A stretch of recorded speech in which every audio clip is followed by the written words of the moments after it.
Hey friends, how's it going? A young couple moves into a quiet duplex, unaware that it once belonged to a serial killer known as the Slumlord. What they don't know is that someone is keeping his twisted legacy alive. In the dark, a man stalks his victim, waiting before striking their head with a hammer. Just moments later, the victim's girlfriend walks in, but the killer doesn't flee. He hides, biding his time for his next move. These haunting events are now part of a true crime documentary called The Slumlord Tapes. Sky, the new homeowner, watches the show while making out with her husband Cam, but Cam finds it unsettling, watching violent attacks inside homes, especially when they've just moved into one. Still, Sky is glued to the screen, so Cam heads off to bed, leaving her behind. The next day, Cam works on the other unit of the duplex, the one they plan to rent, but something keeps throwing him off. A clicking noise from the water heater that won't stop.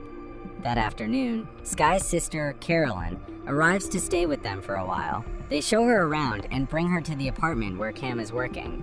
He awkwardly mentions her husband, a sensitive topic, and she quickly shuts it down, saying she doesn't want him to find her. Then she asks how they managed to get the place. Cam and Sky exchange nervous looks, and finally admit, the duplex used to belong to the Slumlord killer, a man infamous for hiding cameras inside his rental properties. Carolyn is horrified. They try to calm her, assuring her the contractor found nothing. Cam even adds that the killer is long dead, so there's no real danger. But Carolyn can't believe Sky watched a documentary about this psycho and still bought the house. Later, they all sit down to watch the Slumlord Tapes again. The show reveals how cameras were found in shower heads, light bulbs, smoke detectors, even toilets. One investigator warns, some cameras may still be hidden. The next segment shows a man explaining how he once visited his friend at the house after receiving a panicked call. He found the place empty and quiet. What he didn't know was that his friend's girlfriend was screaming for help in the soundproof basement below his feet. Freaked out, Carolyn excuses herself to take a shower. As soon as she leaves, Sky scolds Cam for bringing up Gio, Carolyn's cheating husband. Cam admits it was dumb, then heads to the other unit to check on that noisy water heater. This time, while investigating the noise, Cam finds something disturbing. Dead bugs on the floor and drops his phone. As he bends down to pick up his phone, he accidentally presses against the wall, and a loose panel opens. Behind it is a narrow crawl space. Inside, there's a small hidden office, a locked safe, an air freshener, and a computer system still connected to surveillance cameras spread across the entire duplex. At first, Cam is horrified, but then he sees a live feed showing Carolyn in the bathroom. He hesitates, watches, but before things go too far, he forces himself to shut down the screen, just in time. That night at dinner, Cam tries to tell Sky and Carolyn about what he found. But just as he's about to speak, Carolyn screams. She sees a dark silhouette behind the curtains. Cam rushes to check, but there's no one there. Later that night, Cam again attempts to tell his wife what he discovered, but Sky gets distracted. Scrolling through her phone, she finds that the Slumlord killer had thousands of hours of secret footage. She calls him a disgusting creep. Cam agrees out loud, but deep inside, a darker idea is already forming. The next morning, as Sky and Carolyn argue over Gio, Cam quietly slips away to the hidden office. But just before leaving, he shares a strange look with Carolyn, a silent moment that hints he might be planning something creepy. Their conversation echoes in his mind. Carolyn defends her husband, saying his assistant tempted him, that men are just curious by nature. Sky, on the other hand, argues that Gio could have walked away. He made his choice.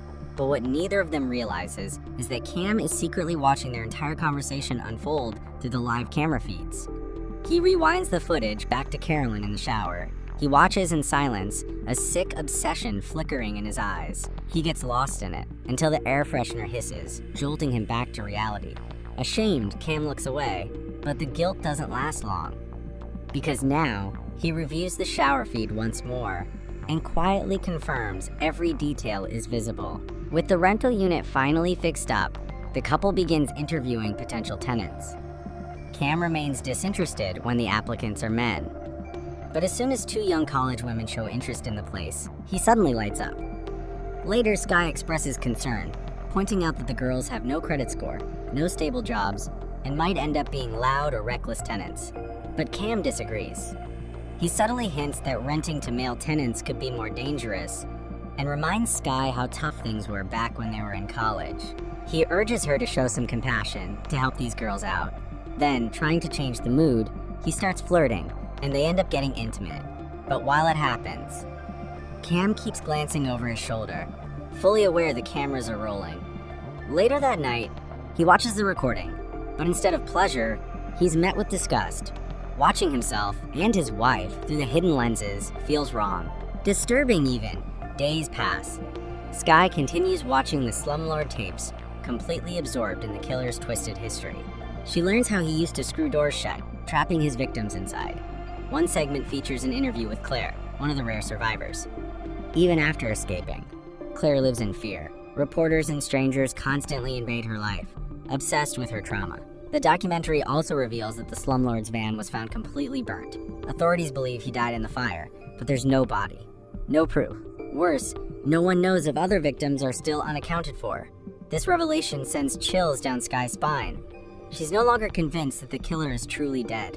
Sometime later, the new tenants, Amber and Ren, finally arrive. Cam eagerly rushes out to help them carry furniture, forcing friendliness that feels off. But Amber and Ren stay cold. Their silence is loud. Still, Cam lingers, desperate to keep the conversation going. Eventually, he leaves, but not for long. Moments later, his phone rings. A call from work, but instead of answering, Cam sneaks right back into the girls' apartment. He tiptoes in, tempted to spy on them already. Just then, his phone buzzes again, a meeting reminder. He knows he has to leave, but Amber drops a box outside the door, blocking his only exit. Trapped, Cam lowers his voice and answers the call, pretending to have bad reception. As he speaks quietly, his eyes drift, and then he sees Ren undressing in the next room. He freezes. His coworkers, assuming it's a connection issue, postpone the meeting, unknowingly giving Cam more time to watch. Hours later, he overhears Ren craving barbecuing. That gives him an idea. By the time Sky returns home, Cam is outside grilling, something he never does. She's surprised to find him having barbecue with their new tenants. Cam claims it's a welcome party, a friendly gesture. But Sky raises an eyebrow, especially when she notices the price tag still attached to the grill tongs. Clearly, he just bought them. Cam stammers, saying he wanted to surprise her with a new recipe, but Sky can feel something is off. She fakes a smile and heads back inside. That night, Cam stays up late, catching up on work. Carolyn returns home exhausted, having met with lawyers to secure a restraining order against Gio. Seeing her drained, Cam suggests she take a hot shower to unwind. Carolyn nods and heads to her room, unaware that the moment she closes the door, Cam rushes to the secret crawl space. He opens the surveillance system, ready to watch. But Carolyn chooses rest over relaxation, slipping into bed instead. Disappointed, Cam turns his attention to the other cameras, watching Amber and Ren again. Just then, a spider crawls across his keyboard. He blows on it, the dust scatters, and he sneezes, loud. On the other side of the wall, Ren hears something. She stops, listens, then dismisses it as nothing and walks away. Cam exhales, narrowly avoiding exposure. But with every passing moment, his obsession is growing. Cam lets out a sigh of relief, but then his eyes catch something on one of the feeds. A white van, slowly crawling past their house. The next day, driven by paranoia, he installs soundproof foam around the hidden office, trying to minimize any chance of being heard or caught. Later, Amber and Ren return home. Inside, Ren vents, frustrated about a guy she likes who won't make a move, despite all the signs she's been dropping. She declares she's done waiting. She wants a man who's bold forward. Cam hears every word. Then, in a twisted burst of confidence, he snaps a shot of his junk and sends it straight to Ren.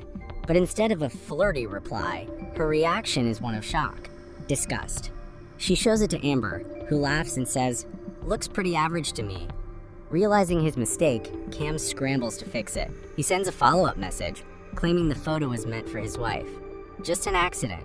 But Amber isn't buying it. She tells Ren they should inform Sky.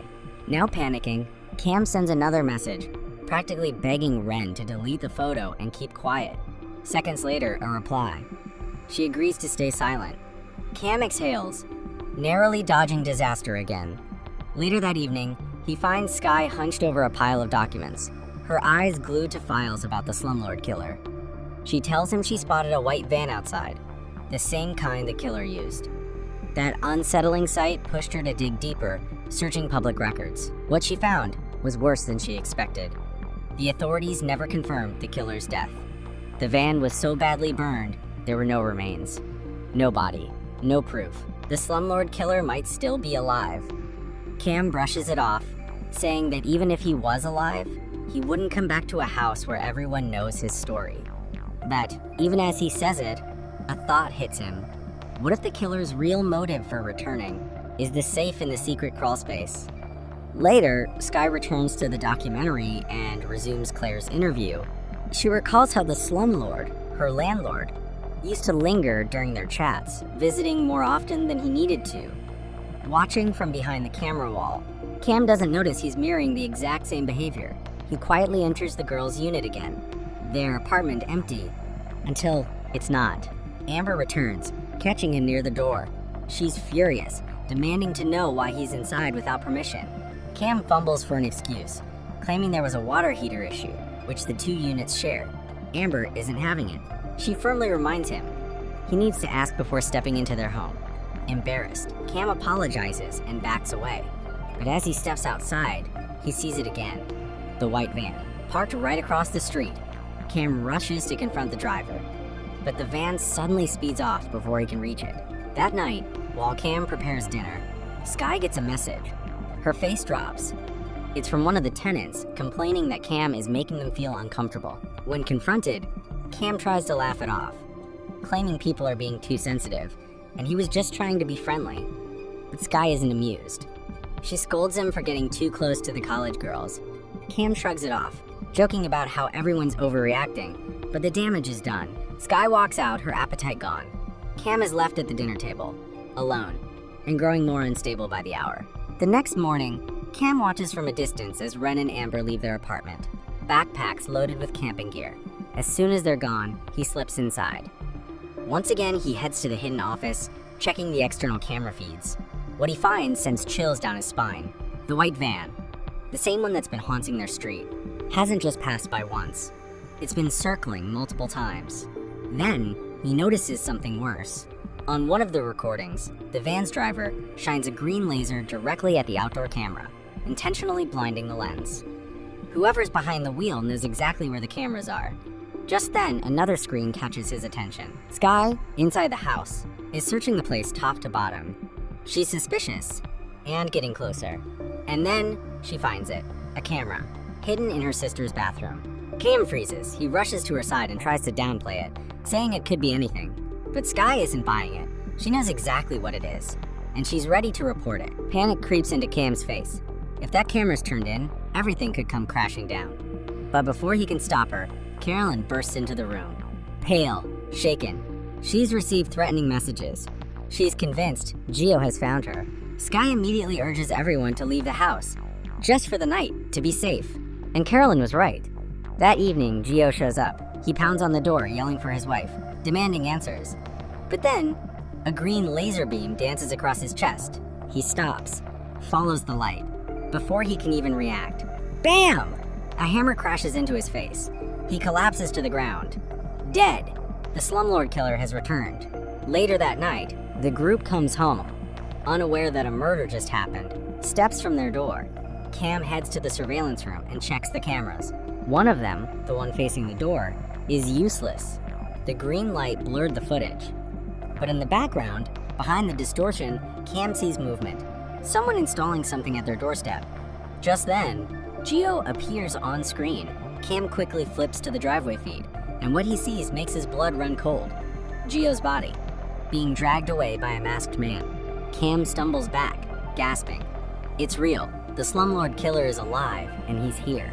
Suddenly, the air freshener above him hisses. Cam instinctively elbows it, knocking the cover off. Inside is a camera.